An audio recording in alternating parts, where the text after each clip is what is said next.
I'm breaking out, I'm breaking in.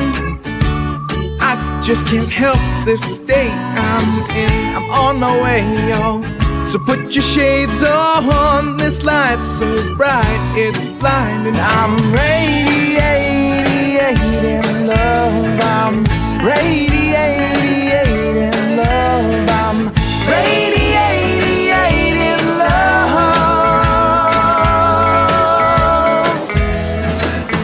Breaking free, I'm breaking ground. I can't explain this thing I found. The clouds have moved on. I got my groove on. This pep in my steps infectious. I'm radiating love. I'm radiating love. I'm radiating love. I've been stuck in a rut. I've been shit out of luck. I've been wondering what is up with me. And then I realized it's up to me to decide. I can just be radiating love. I'm radiating love. I'm radiating love. I'm radiating love.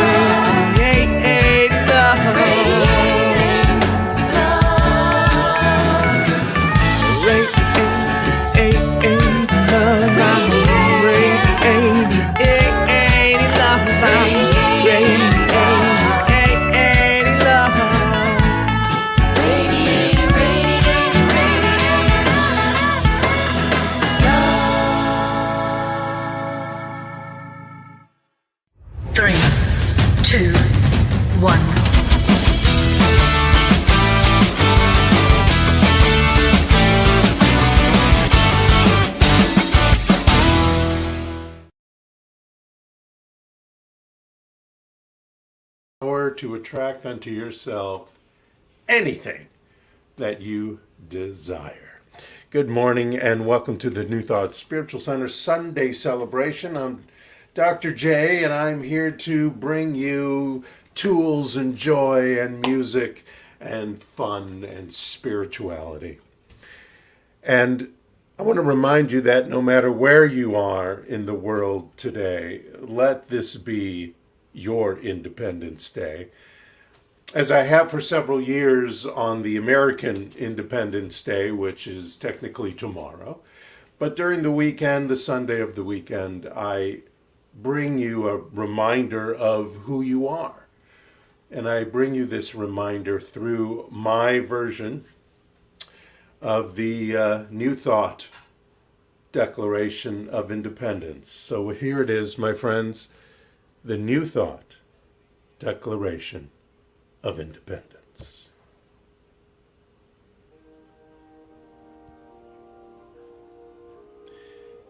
When in the course of human events, it becomes necessary for one person to dissolve the bands and bonds of struggle, strife, lack, and faithlessness, which has connected them with a life that does not serve their greatest good, and to assume among the power of the universe the station of prosperity to which the laws of nature entitle them, a decent respect to the opinion of one who speaks in truth requires that they should declare the causes which impel them to this separation. I hold this truth to be self-evident, that I am created equal, that I am endowed by my Creator, that which is within me, with certain unalienable rights, that among these are life, liberty, and happiness. To secure these rights in my life, beliefs shall be instituted by me, deriving their just powers from divine consent of the great intelligence, of my mind, and the law of cause and effect.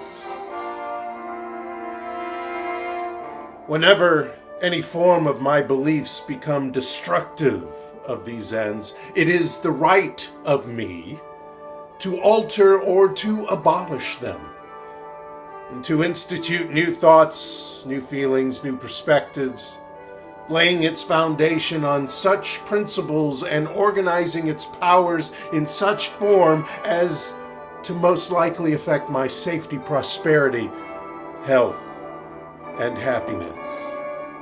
Prudence indeed dictates that beliefs long established should not be changed for light and transient causes, and accordingly all experience has shown that many times I am more disposed to suffer, while evils are sufferable, than to right myself by abolishing the beliefs to which I am accustomed that brought on the suffering.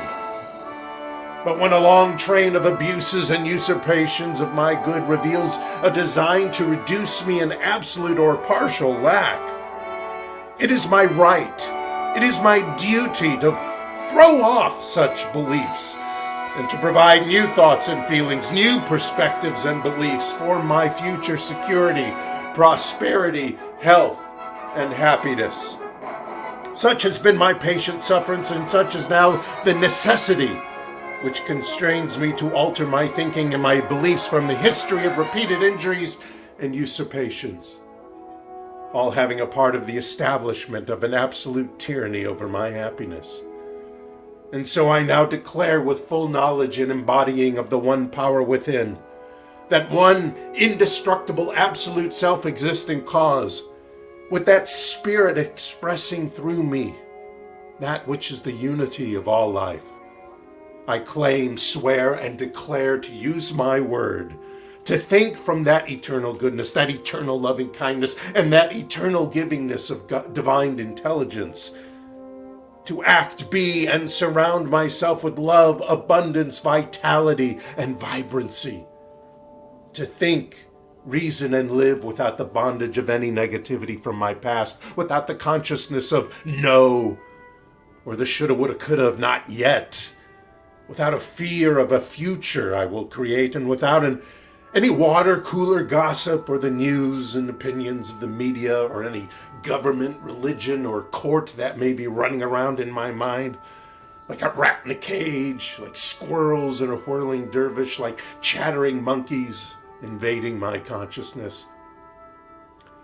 I therefore do, in the name and by the authority of my birthright, as an individualization of the source and substance of all, solemnly publish and reveal that I am, and of right ought to be free and independent of destructive thoughts and beliefs, and that I am absolved from all allegiance to negativity, and that all connection between me and the state of lack and limitation is totally dissolved.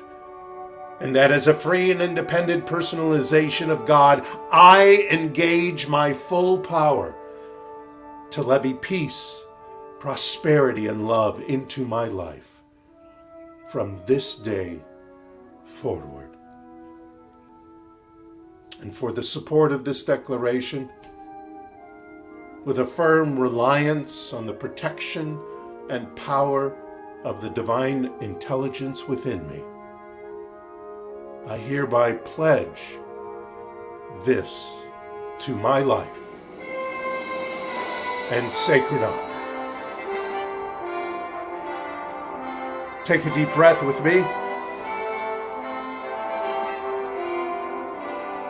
Point your finger out and sign this declaration of independence for strife, lack, and limitation to no longer be in your life from this moment on. As together we say, and so it is.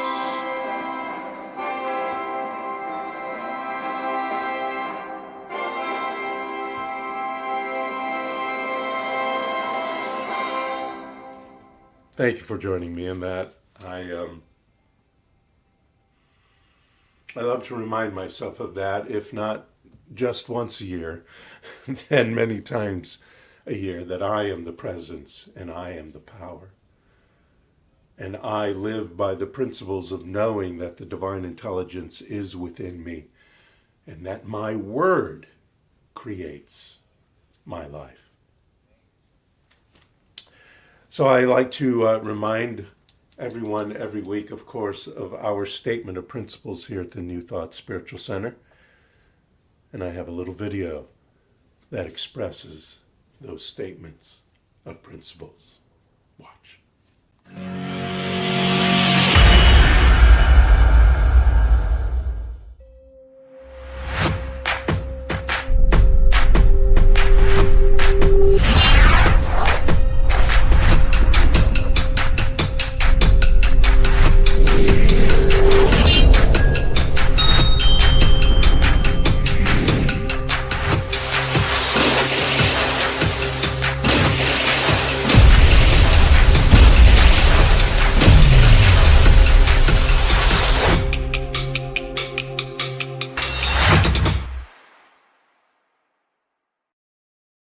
And each month we highlight one of those principles. This month we are highlighting our purpose statement, and that is to reveal the divinity in you.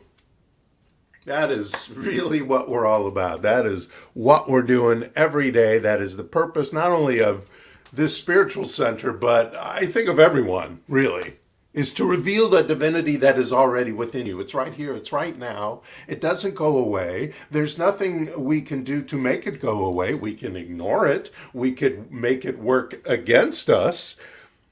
But we are here to reveal that divinity. And if we truly reveal that divinity, that means we're also revealing divine intelligence, divine wisdom, divine love.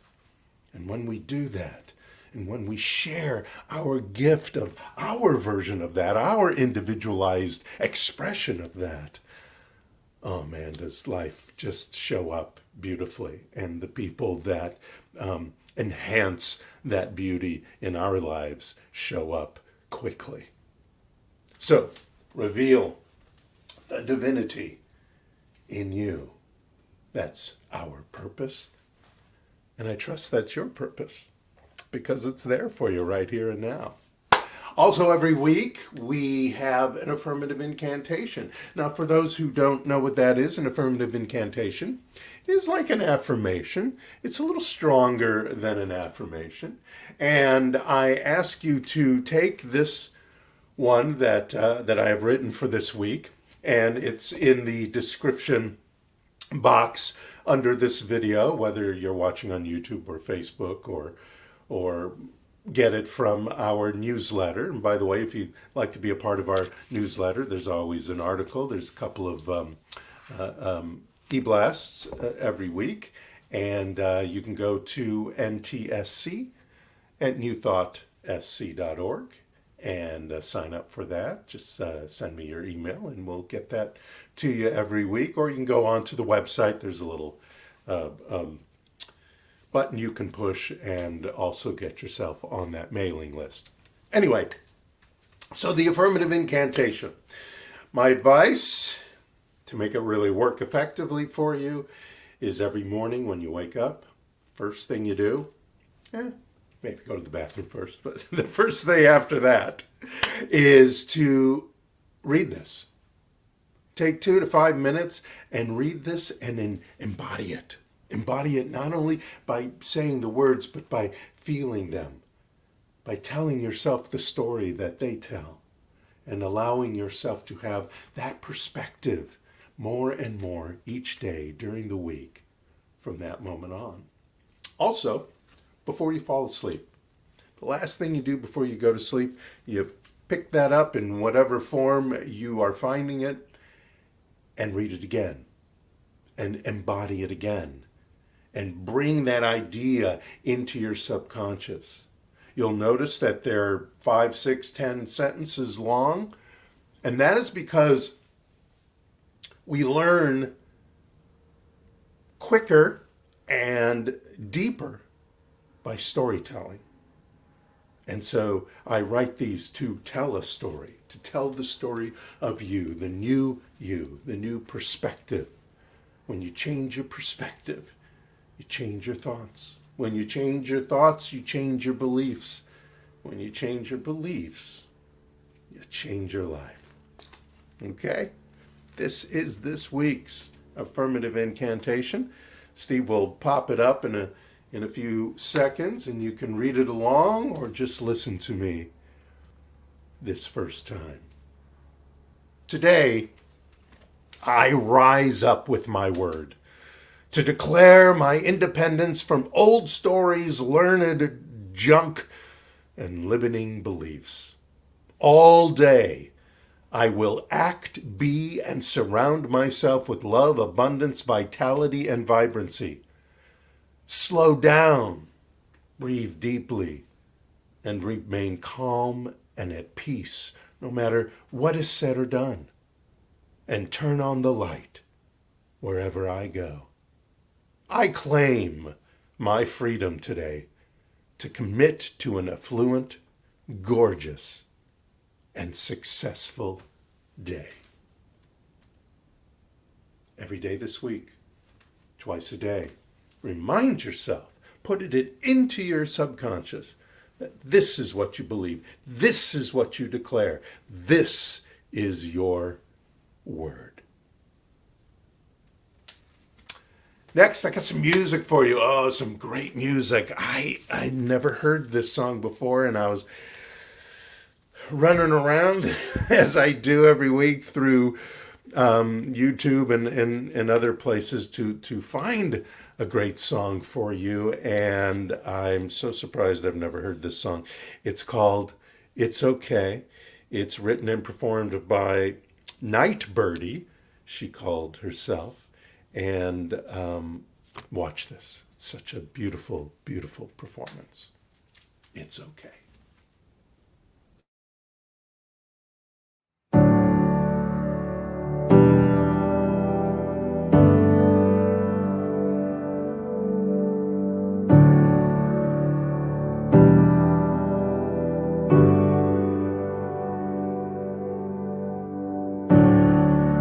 I moved to California in the summertime. I changed my name thinking that it would change my mind. I thought that all my problems, they would stay behind. I was a stick of dynamite and it just was a matter of time. Oh dang, oh my, now I can't hide. Said I knew myself, but I guess I lied. It's okay, it's okay, it's okay, it's okay. If you're lost, we're all a little lost, and it's alright. It's okay, it's okay, it's okay, it's okay. If you're lost, we're all a little lost, and it's alright, it's alright. It's alright, it's alright, it's alright.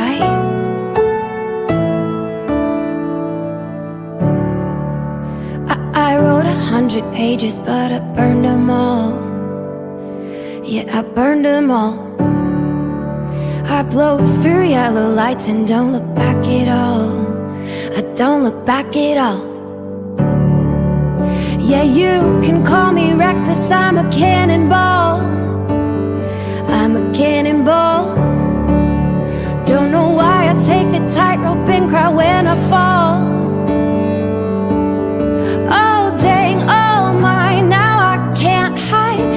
I knew what I wanted, but I guess I lied. It's okay, it's okay, it's okay, it's okay. If you're lost, we're all a little lost, and it's alright. It's okay, it's okay, it's okay, it's okay.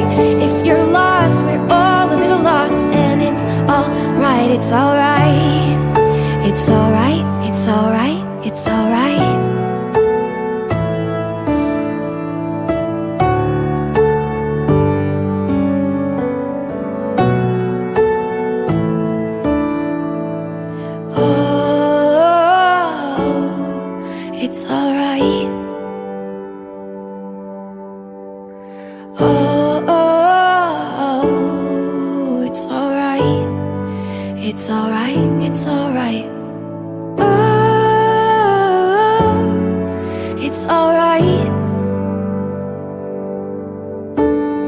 Oh, it's alright. Oh, it's alright. Oh, it's alright to be lost sometimes. It's okay, it's okay, it's okay, it's okay.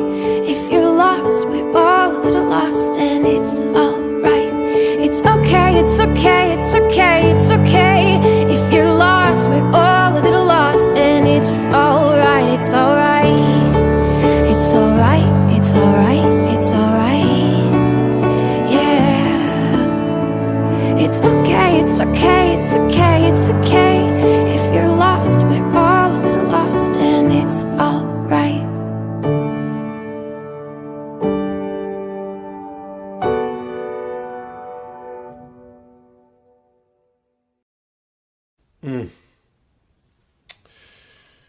That was Jane Marszewski, a song that I believe was first made famous on America's Got Talent. I believe that, I don't know if she won, or she was definitely on, and such a great talent and great song.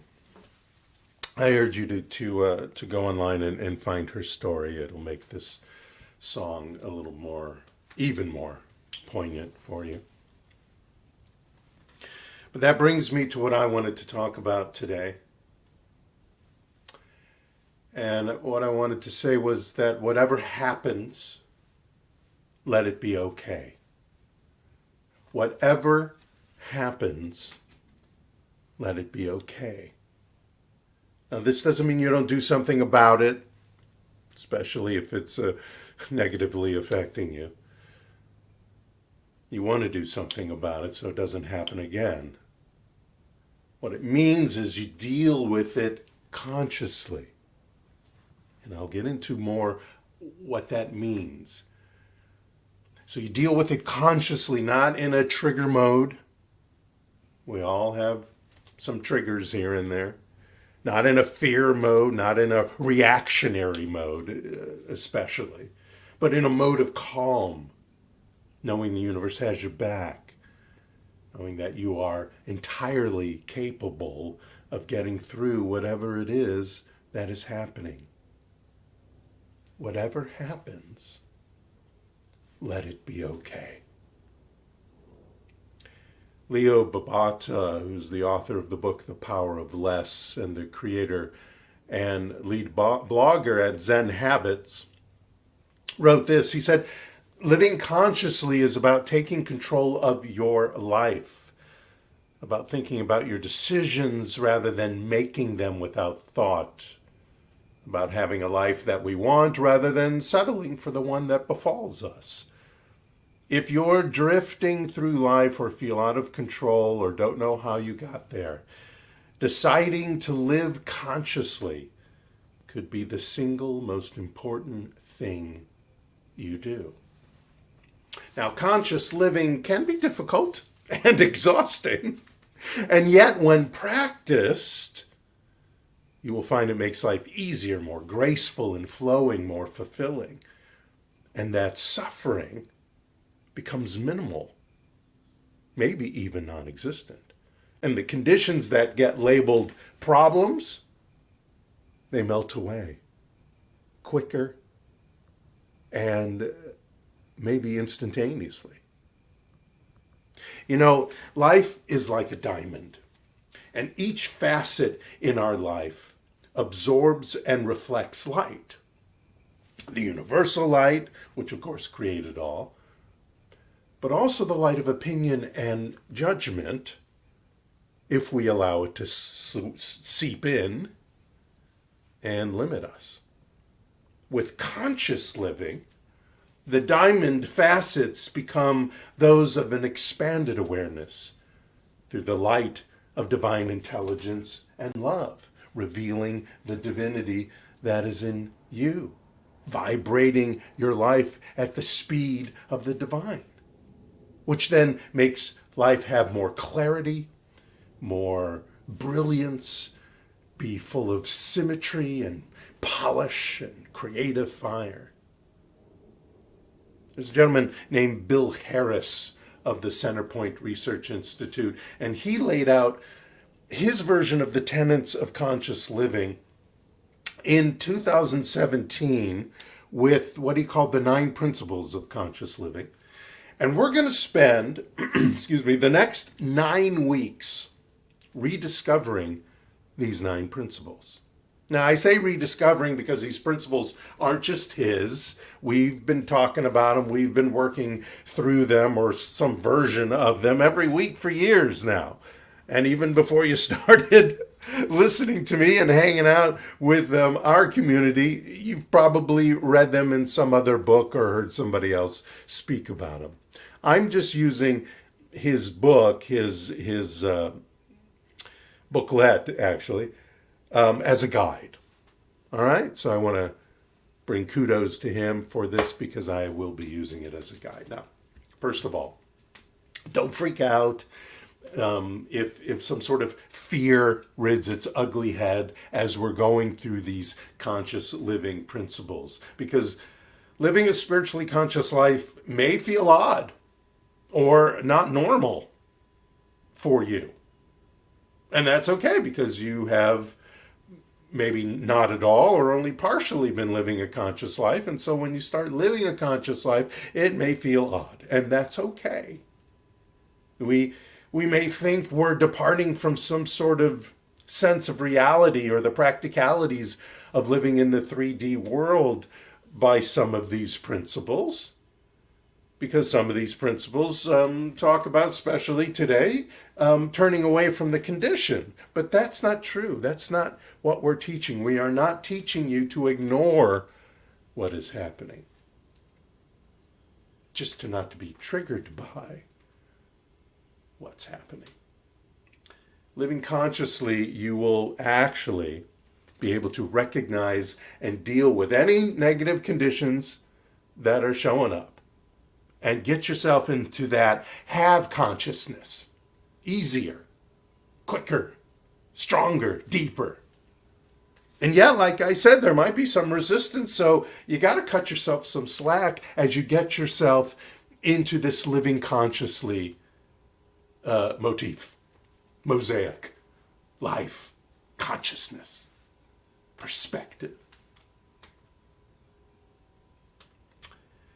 Even if this is a review for you, or whether you haven't found yourself using it all, or maybe you've found yourself knowing these 9 principles and slipping up or forgetting what they are, you don't need to have a pity party. Although, who hasn't had a pity party now and again? But remember, it's not about the visit to the pity party itself. It's about the length of the visit to the pity party. So if something comes up and it feels uncomfortable and you feel like, oh, I should have known this, or I should have been practicing this because I know this, that's it. You're done. That's your pity party. Those couple of sentences, boom, you're done.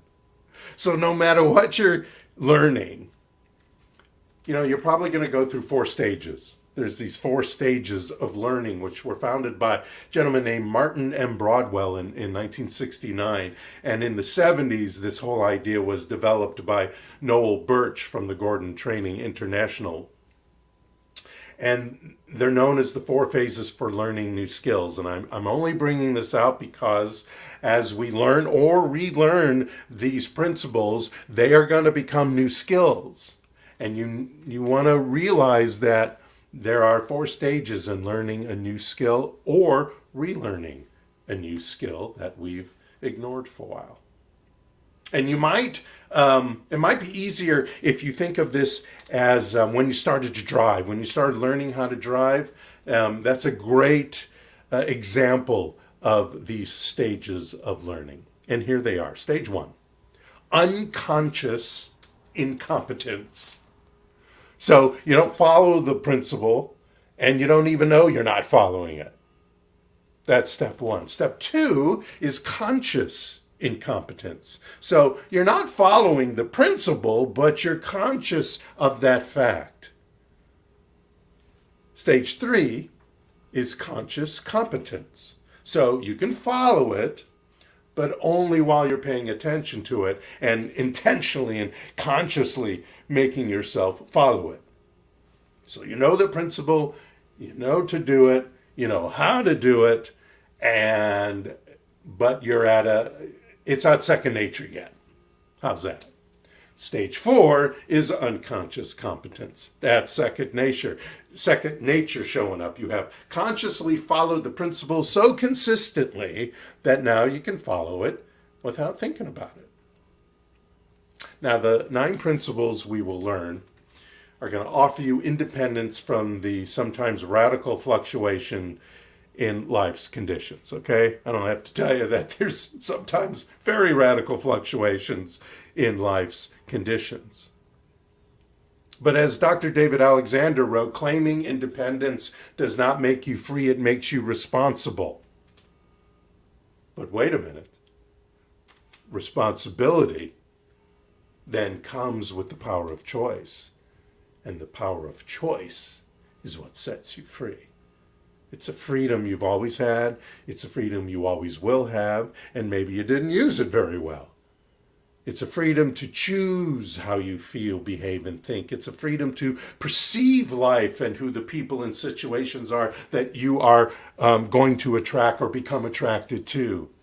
It's a freedom to designate these situations as useful or non-useful.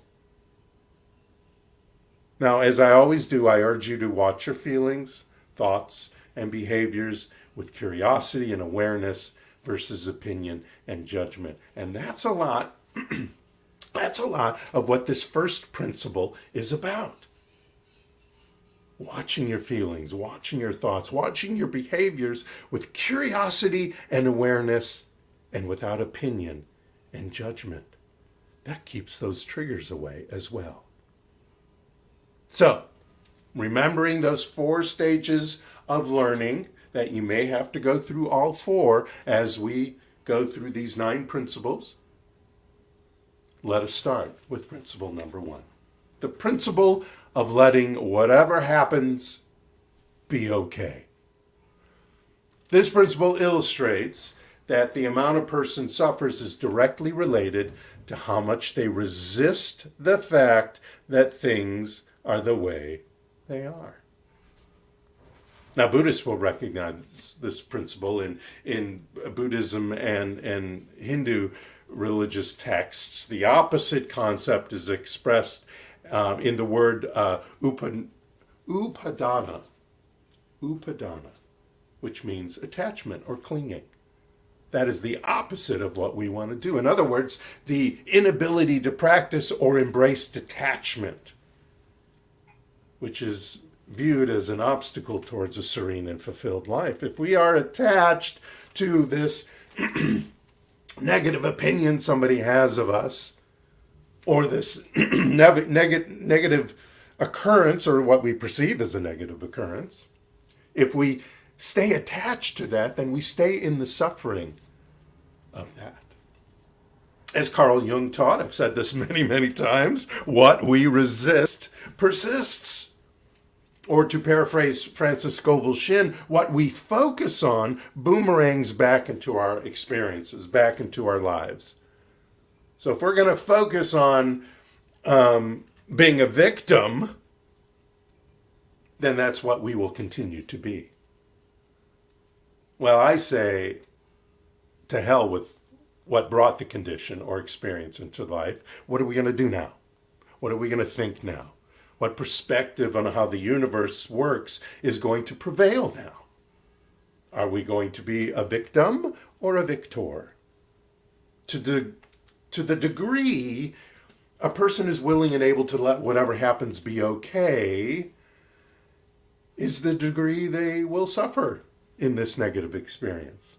Attachments to the event, horrendous as some may be, is what keeps us in that state of suffering, whatever that suffering may be.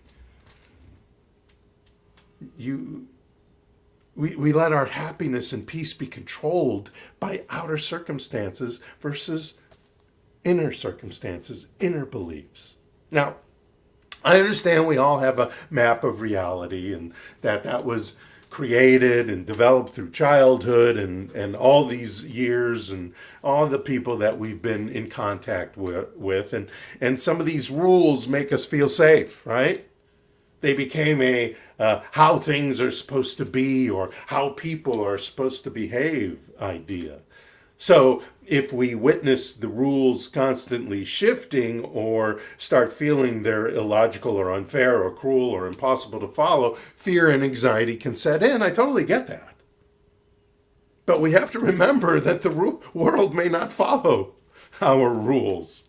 In fact, they often violate them. Yes?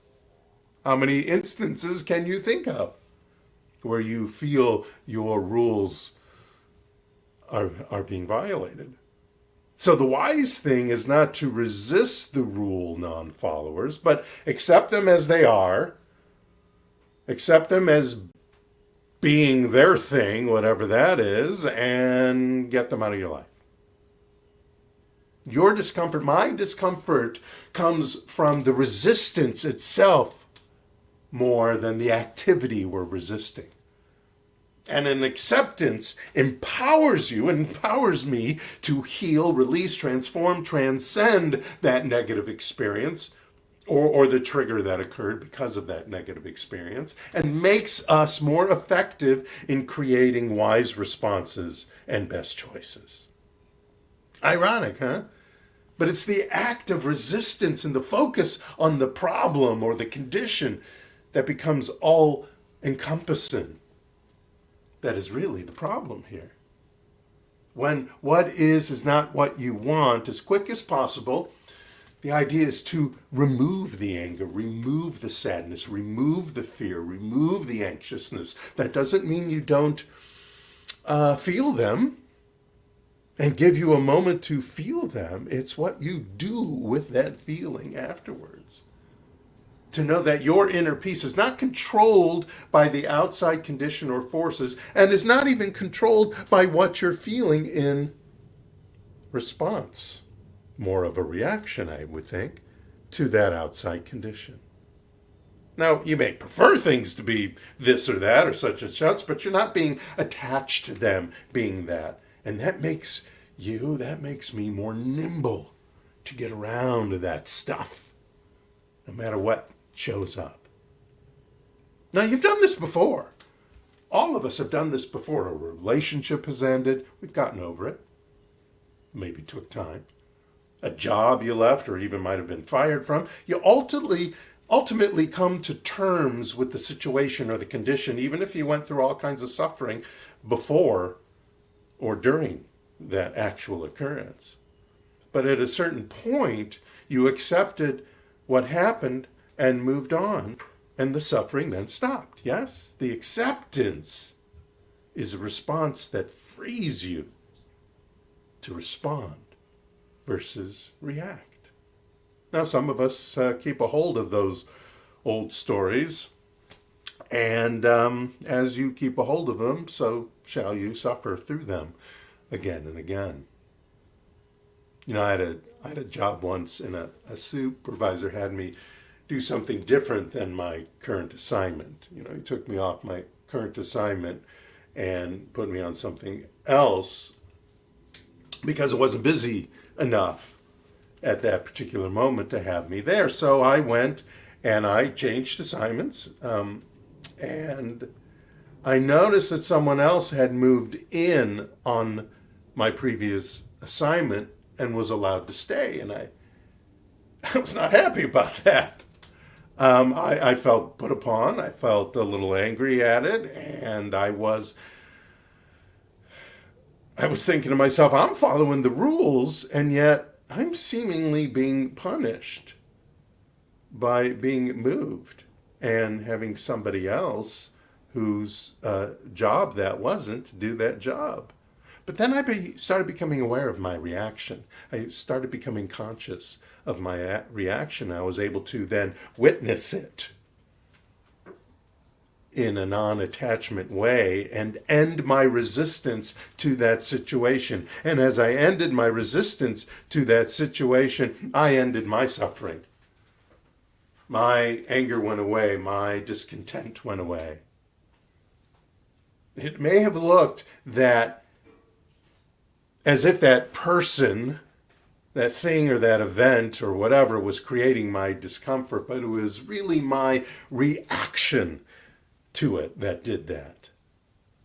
I accepted what I thought and felt, and even though I felt uncomfortable about what was happening, that it was not what I would have preferred, by ending my resistance to it, I removed my suffering from it.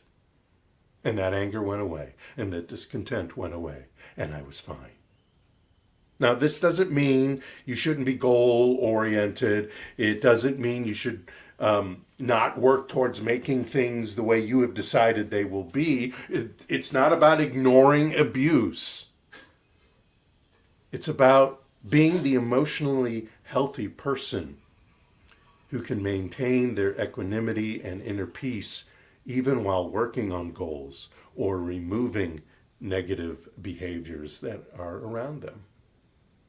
This approach is not about fatalism. It's not about disinterest in the outcome. Detachment, as it is called, it is not allowing abuse or ignoring your feelings, but rather a decision not to let the event throw you off center and not to be attached to the toxic attitudes and beliefs of others.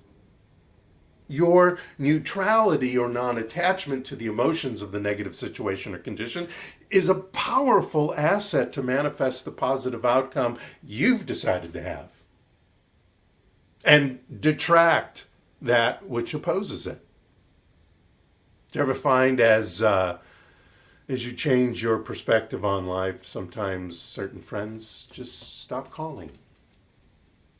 And that may hurt at first, but then you realize, well, wait a minute, I'm not sure I that I want that kind of friend in my life anymore. I don't think that way. I don't think those things that we thought were funny are funny anymore. I don't enjoy that lifestyle anymore, et cetera, et cetera. And those people just kind of wither away, go away. So the idea with this principle is don't resist, insist within.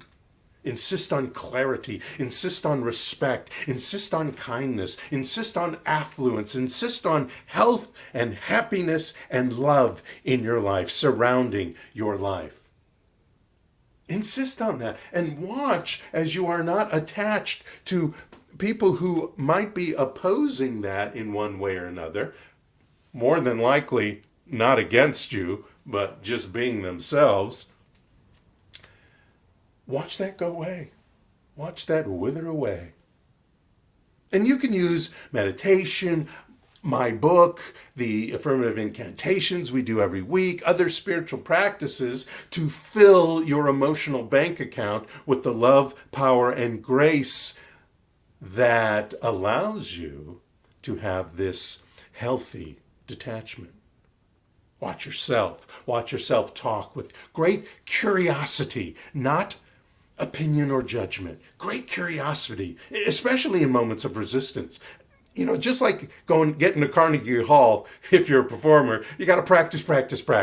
Don't think this is going to happen automatically, instantaneously. It could, and that's great if it does, but you have to practice this. You have to bear witness to the resistance that's going on in your life, like a scientist watching an experiment. There's no agenda here, just curiosity. What is it I'm doing? What is it I'm feeling? Wow, you might find some humor in it if you allow yourself. Don't be embarrassed. Don't be into shame, blame, or guilt. Just look at it and see what's going on. Wow. Why am I feeling this way? This is weird. I don't want to feel this way, even if something like that happens again. And as you do that, you will gather strength and power and grace for if there is a next time that someone does their thing that doesn't match your thing.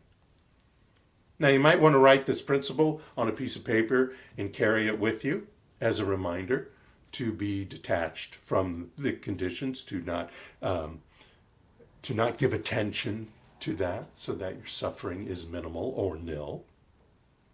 As Bill Harris, whose book we're using in the next 9 weeks, he wrote, "If resistance is the poison, witnessing is the antidote."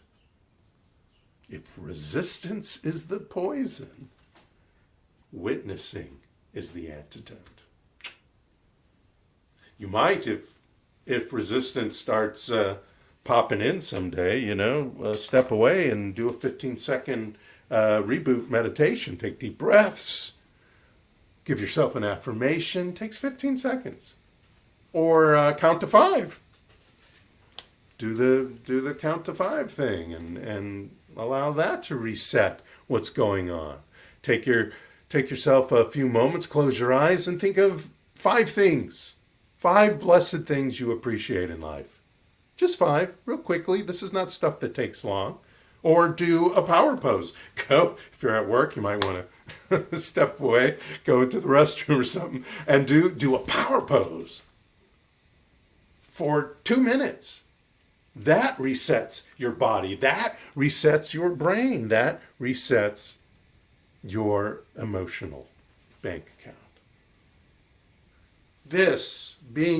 Using this principle is the beginning of what mystics call expanded awareness. When you are fully present to and accepting of your thoughts and feelings, and you open the pathway for the unconscious to reorganize itself to progressively higher levels of functioning.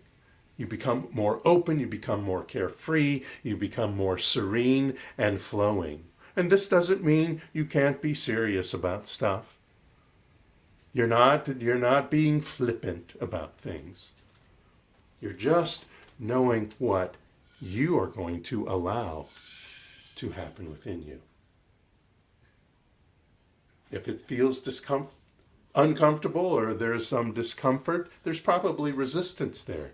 And when you sense resistance, you meet it with acceptance. Now, ironically, you'll be much more effective in creating any external change you may prefer by being accepted versus resistant. It's really interesting because you're doing that within. You're not going to the person who you feel wronged you or the situation that you feel is going against you by being aggressive of, I'm not going to take this stuff. You accept them as they are and move forward through what you want to happen within you. So practice being attentive to your reactions and responses, and you'll see we all create our own suffering. Watch yourself. Eventually, it'll become more and more difficult for you to keep creating this suffering because as you become a conscious liver, a liver of consciousness, a person who lives consciously. Tried to be clever there, didn't work. You'll realize you'll have the power to let it be okay. Because you are the power that creates your environment. You are the power that creates your own health and happiness. You are the power that creates your own affluence, influence, balance, and success. You are the power that manifests a life that is succulent, fulfilling, and joyous. You are the power. So whatever happens, let it be okay. Thank you so much. Namaste.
Let us place our hands on our hearts and together declare our love offering blessing. Divine love consecrates my gift. It goes forth to heal, prosper, and bless. It is evidence of my conviction that God is the source and substance of my supply. I joyously contribute to the vision of my spiritual center, knowing that it returns to me multiplied abundantly. And so it is. Amen. Hallelujah. Thank you for your blessed love offerings. Appreciate you all, and there's other ways to join us in community, to join us in learning best practices for conscious living, and that is on social media, and we're all over the place. Oh, there we go.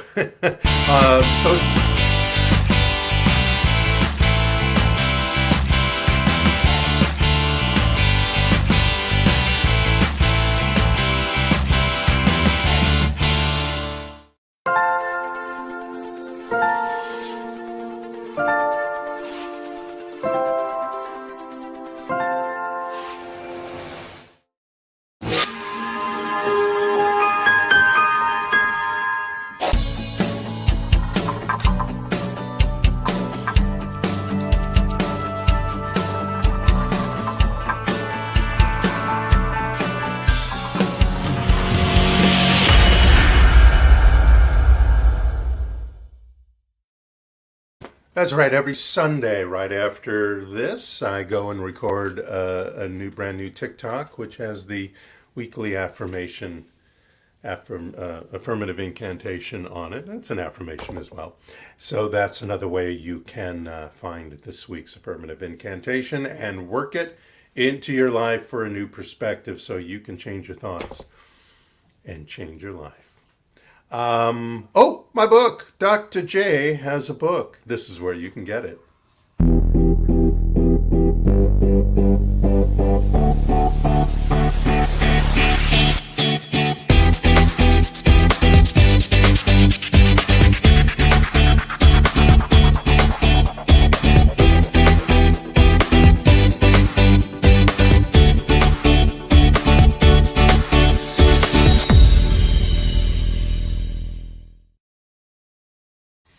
The perfect thing for conscious living is the Affirmation Revolution book. It's full of essays and affirmative incantations for you to work with every month, every day, every week of the month. Each month is a new theme with an essay talking about our principles, our teaching, and helps you bring a new perspective into your life on a permanent basis. The Affirmation Revolution, only on Amazon. Buy it today. Thanks so much. We've had a lot of great sales and some great reviews, and I appreciate everyone. As you see, there's credits rolling on the bottom. Tell you where I got a lot of the videos to create the videos. I created all the videos, and I want to thank, of course, Steve Apperson, our producer and director there behind the computer somewhere. He's there, and of course, Steve will be with us at the end of the month with a new song or a version of a new song or something new, as he always does. Of course, I want to thank MHS Studios that made the video of James Marsuski, Night Birdie. I brightened it up a little bit because the way it was on YouTube was a little too edgy in the look. So I did brighten it up a bit, but he and his company created it. I want to thank John Williams for that beautiful music from his piece American Journey, and this was the section called Flight and Technology, and that was the music that was under the New Thought Declaration of Independence that I read earlier in our celebration today. And I want to remind you No, I don't want to remind you. I just want to tell you that our closing music today will be by the great Solomon Burke. His version of Tom Waits' song, Diamond in Your Mind. That's how we will be closing our broadcast today. Solomon Burke, what a great talent. I am fortunate to be friends with his son, Solomon Burke Jr., who also has a beautiful voice, and we'll get him on the broadcast soon. So until then, let us have a spiritual mind treatment together, an affirmative prayer, and know this together. Take a deep breath within me, slow, through your nose. Hold it with me for 3, 2, 1. And if you will, please let it out through your mouth.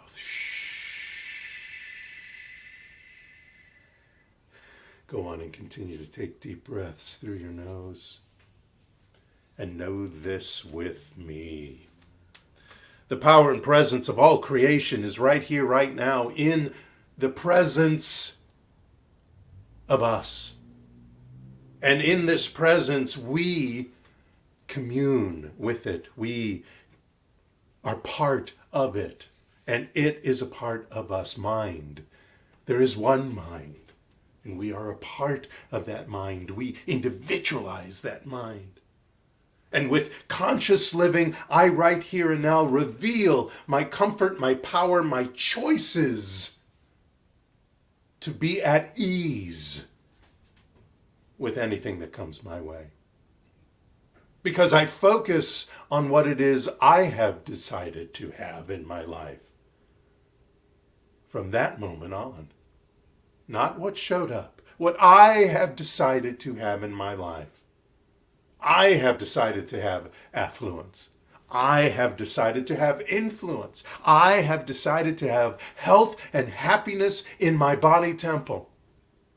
I have decided that no matter what this court says, or that government says, or this media reports, I am in charge of my feelings. I am in charge of my body. I am in charge of my choices to be the best me. And to put that best me in all situations. I live consciously that way. I think consciously that way. I exude and express the divine light consciously that way. And so I go forth in appreciation of this power, this choice, this independence, this freedom, no matter what goes on around me. I accept what is, because whatever happens, I know in my heart, in my gut, in my mind, in my belief, that it's okay, because I am that choice. With gratefulness, I release my word into the law that says yes, yes, yes, I hear you, yes, yes it is, as together we say, and so it is. Amen, Omen, hallelujah, abracadabra, Om Shanti Shanti Shanti. Have a most blessed week. Happy 4th of July for all of those of you in America. And happy Independence Day to you, everyone all over the world. You are independent because you reveal the divinity within. Thank you so much. Namaste. Stays in my heart and in my mind. I want to dedicate it to you tonight. Would you sing with me if you know the song? Come on. I shook the hands of presidents, blessed by the Pope in Rome. I've been to parties where I've had to be flown. They say everything was safe, nothing was for fake, and money was something that you throw off the back of train. Oh, always Always keep a diamond in your mind. Always keep a diamond in your mind. And no matter where you wander, no matter where you're wrong, always keep a diamond in your mind. The steam of the gravy, like little fried pearls, floating on the necklace of a beautiful girl. Now Jonah says thanks for the food and the land, and oh so ever grateful for God's almighty hand. Oh, always keep a dime in your mind. Come on, children. Always keep a dime in your mind. And no matter where you wander, no matter where you're wrong, always keep a dime in your mind. Come on. She's got the milk of humankind, sometimes the fat of a lamb. She can lay there like a baby. Oh, she can drive like a man. She lives outside of natural, and she operates a crane. She's like a wrecking ball, no longer connected to a chain. Oh, there Alexander said she almost never prayed till she lost her right arm, blown up in a Pinkerton rain. Then they left her to a windmill with all 3 fingers dead. Now she's 102.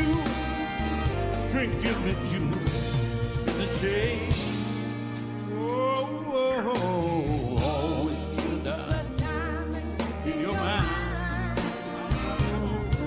Always keep a dime in your mind. And no matter where you wander, no matter where you're wrong, always keep a dime. One more time, come on. Always keep a dime in your mind. Everybody, come on. Always keep a dime